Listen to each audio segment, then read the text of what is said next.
आज आपका बेदार रहना इस मिंबर पर आने वाले से ज्यादा मुहिम है।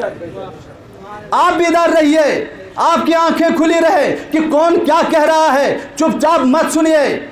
हर जगह दाद देने की नहीं होती है, कुछ चीजें ऐसी होती है जो अमली करने की होती है। आज के दौर में वक्त के इमाम को अगर तन्हा नहीं छोड़ना है तो वक्त के इमाम के दुश्मनों ने ऐसा लिबास पहन के आया है जिस तरह इब्न ज़ियाद वो लिबास पहनकर कूफे वालों के बीच गया था। भाई ये किरदार बदलते रहते हैं, चेहरे बदलते रहते हैं, समझने की जरूरत है। इब्न ज़ियाद ने कूफियों को इसी लिबास के जरिए नुकसान पहुंचाया। आज हमारे और आपके मौला इमाम ज़मान के लिए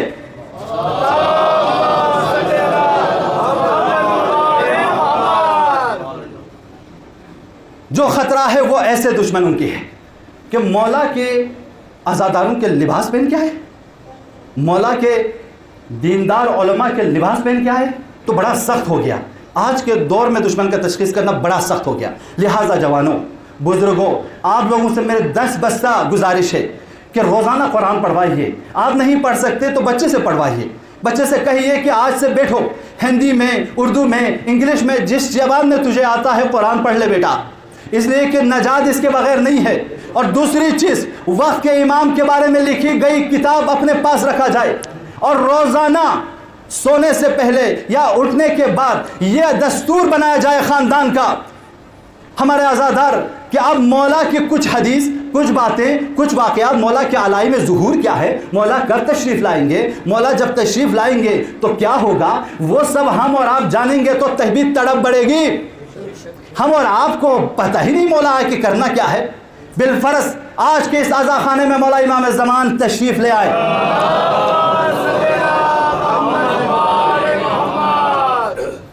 इंशाअल्लाह मौला हम और आपको ये तौफीक दे और मौला इस मिंबर पर आके कहे, आज़ादारों तुम लोगों ने मुझे बुलाया है ना, मैं आया हूँ, क्या काम है। मौला आके हम और आपसे बताएं, तुम सुबह शाम मेरे आने की दुआ कर रहे थे, मैं आया हूँ, क्या काम है। मौला से क्या काम है, उस सवाल का जवाब ढूंढिए, खुद ब खुद मौला के पास जाएंगे, खुद ब खुद मौला की तलाश करेंगे। मौला हमारी किस परेशानी को दूर करेंगे,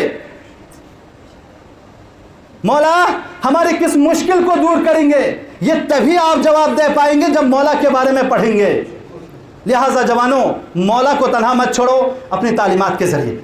आप अगर कोई रिसर्च स्कॉलर है, मौला अपने रिसर्च पेपर में कम से कम इस्लाम के कुछ अहादीस, कुछ आयात ले आओ। न कहो ये इस्लाम की है, कहो आप मेरी तरफ से है, मैं चाहता हूं कि इस नजरिए को ऐसा पेश किया जाए। आप निस्बत अपने तरफ दे दो, कम से कम आपके रिसर्च पेपर में तो हो हमारे मौला का कलाम। दीन इस्लाम कामिल है। ये आज जो हम और आपको दुनिया की तालीम अलग, दीन की तालीम अलग, ये जो नारा लगाया गया जवानों, ये नारा मुसलमानों का नहीं है, इस्लाम की फिक्र नहीं है। ये तो रेनेसांस के बाद दुश्मनों ने ईजाद किया है। किसके खिलाफ? पोप के खिलाफ, ईसाई मजहब के खिलाफ, मुनहरिफ मजहब के खिलाफ कहा था कि हमें ना ईसाई मजहब चाहिए ना उनकी तालीमात चाहिए। वहां से दीनी तालीम और दुनियावी तालीम की बहस शुरू हुई है। तो हमारे यहाँ एक अगर कहीं किसी इलाके में डॉक्टर नहीं, पूरी कौम पर वाजिब है कि एक डॉक्टर बने। यह इस्लामी तालीम है। अगर हमारी पूरी कौम में कोई इंजीनियर नहीं, पूरी कौम पर फर्ज है कि इंजीनियर बने। पूरी कौम में अगर एक आलिम दीन नहीं, पूरी कौम के ऊपर फर्ज है कि सब लोग आलिम दीन, ये वाजिब किफ़ाई है। लेकिन अगर एक ने अंजाम दे दिया, सबसे साकित। जिस तरह जनाजे को हम दफनाते हैं, जनाजे को दफनाना सब पर वाजिब है, ये वाजिब किफ़ाई है। यानी क्या वाजिब किफ़ाई? वाजिब किफ़ाई यह है कि आप में से, हम में से कोई एक दफना दे तो सबसे साकित हो जाता है। उसी तरह अगर कौम में डॉक्टर नहीं, इंजीनियर नहीं, प्रोफेसर नहीं, आलिम नहीं, कोई एक बन जाए तो सबसे साकित। लेकिन अगर कोई एक ना बने, सब अपने वाजिब गर्दन में लेकर मरेंगे तो इमाम को क्या जवाब देंगे? सलावत पढ़ते मोहम्मद वाले मोहम्मद पर।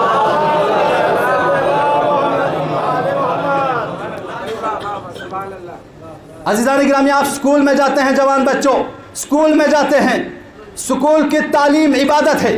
उस मास्टर की बातों को गौर से सुनना इबादत है।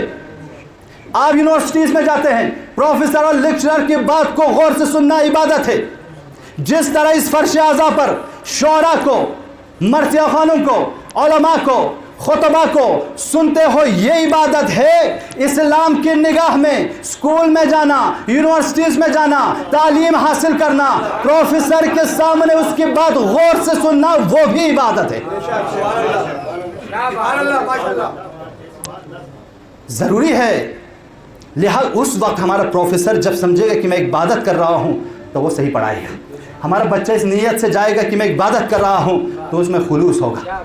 लेकिन अगर हम और आप आज के इस मादी फिक्र और दुनियावी तालीम अलग, दीनी तालीम अलग, इस सोच के साथ पढ़ेंगे तो ब्यूरोक्रेसी सिस्टम में आपको अखलाक नहीं सिखाया जाएगा, माँ बाप का एहतराम नहीं सिखाया जाएगा, भाई बहनों के एहतराम नहीं सिखाया जाएगा, मानवीयात को नहीं सिखाया जाएगा, मॉरल वैल्यूज़ पे तवज्जो नहीं दी जाएगी। आपसे कहा जाएगा जितना हो सके रिश्वत दे लो, कमाओ।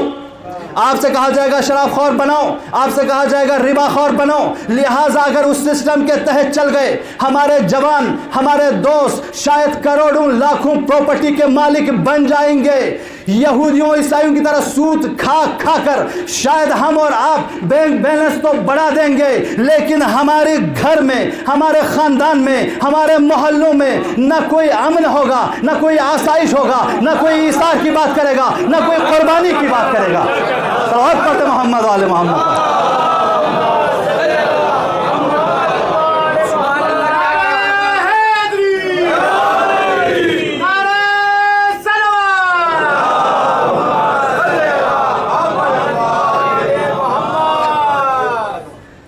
अज़ीज़ान गिरामी, जवानान अज़ीज़, इस फर्श आज़ा पे आए हो, कदर करो। ये फर्श आज़ा हम और आपको बताता है कि आपका मैदान जंग क्या है।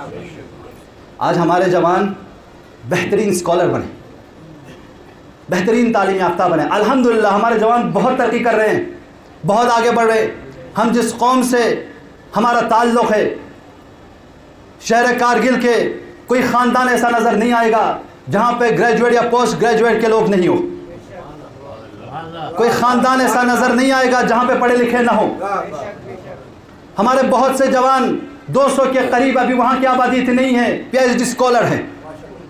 और मुझे यकीन है कि हमारे दिल्ली में मौजूद शिया जवानों में भी वही क्वालिटीज़ होगी, बहुत तरक्की पे होंगे। क्योंकि अगर हम और आप आगे नहीं जाएंगे, भाई हम और आप इस दुनिया में हिंदुस्तान की हुकूमत चलाने के लिए बेहतरीन क्वालिफिकेशन की ज़रूरत है। आपके यहाँ से कोई कौंसिल जीतता है तो बेहतरीन इंसान को, MLA जीतता है तो बेहतरीन इंसान को, पढ़े लिखे इंसान को, जो भी एडवाइज़र होगा आपके प्राइम मिनिस्टर का, वो बेहतरीन आलिम होगा, पढ़ा लिखा शख्स होगा। तो हम दुनिया की छोटी सी सियासत चलाने के लिए बेहतरीन पढ़े लिखे लोगों को इंतखाब करते हैं। वो इमाम जब आएंगे तो पूरी हुकूमत पर, पूरी दुनिया पर हुकूमत करेंगे। तो उनके एडवाइज़र बहुत बड़े आलिम होने चाहिए, उनके प्रोफेसर में क्या तालीम होनी चाहिए, उनके पॉलिटिशियन में कौन सी तालीम होनी चाहिए। तो हम और आपको ये सोच के पढ़ना है कि मौला आप ज़ुहूर फरमाएं तो शायद हम आपकी किसी जगह को इस खतरनाक पोस्ट को संभालें। जितना इंसान आलिम बनेगा उतना इमाम ज़मान उसके लिए दुआ करेगा कि शाबाश, तुमने मेरे दीन को आगे बढ़ाने के लिए, मेरे मकसद को नज़दीक करने के लिए, मेरी हुकूमत को पूरी कायनात पे फैलाने के लिए ज़हमत की।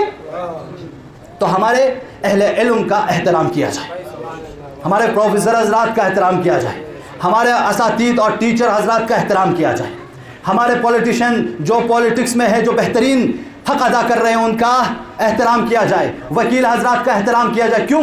क्योंकि जब हम एहतराम करेंगे कि वकील साहब आपने पढ़ा है मौला इमाम ज़माना की हुकूमत को आगे बढ़ाने के लिए। ज़ान गिरामी क़द्र हमारे उलमा के, हमारे दानिश्वरों के, पढ़े लिखे हजरात का एहतराम किया जाए। वो एहतराम इस नीयत से किया जाए कि आप टीचर हैं, हमारे बच्चों की सही तरबियत करेंगे, आप प्रोफेसर हैं, हमारे स्टूडेंट्स की सही तरबियत करेंगे, आप सियासत में हैं, हमारे जामे के सही हक़ हुकूक़ को, राइट्स को लेकर आएंगे। एक वकील हो तो आप उनका एहतराम करेंगे, उनसे कहेंगे कि आप इमाम ज़माना की हुकूमत के लिए तैयारी कर रहे हैं। तो वो वकील न रिश्वत लेगा, वो टीचर न ज़ाया करेगा, वो प्रोफेसर बच्चों को गलत तरबियत नहीं करेगा। उसकी नीयत में हमेशा है कि मेरी कौम मेरी एहतराम इस बात पर करते हैं कि मैं वक्त के इमाम के लिए सहारा बन रहा हूँ। आप किसी आलिम दीन का एहतराम क्यों करते हैं? क्योंकि वो आपको मौला से जोड़ते हैं, वो मौला के काम को कर रहे हैं, इसलिए आप उनका एहतराम करते हो। यही काम अगर हमारे प्रोफेसर करने लगे, इंजीनियर्स करने लगे, इल्मी और इज्तिमाई ओहदेदार करने लगे, तो उस वक्त वो जामिया खुद ब खुद तैयार होगा।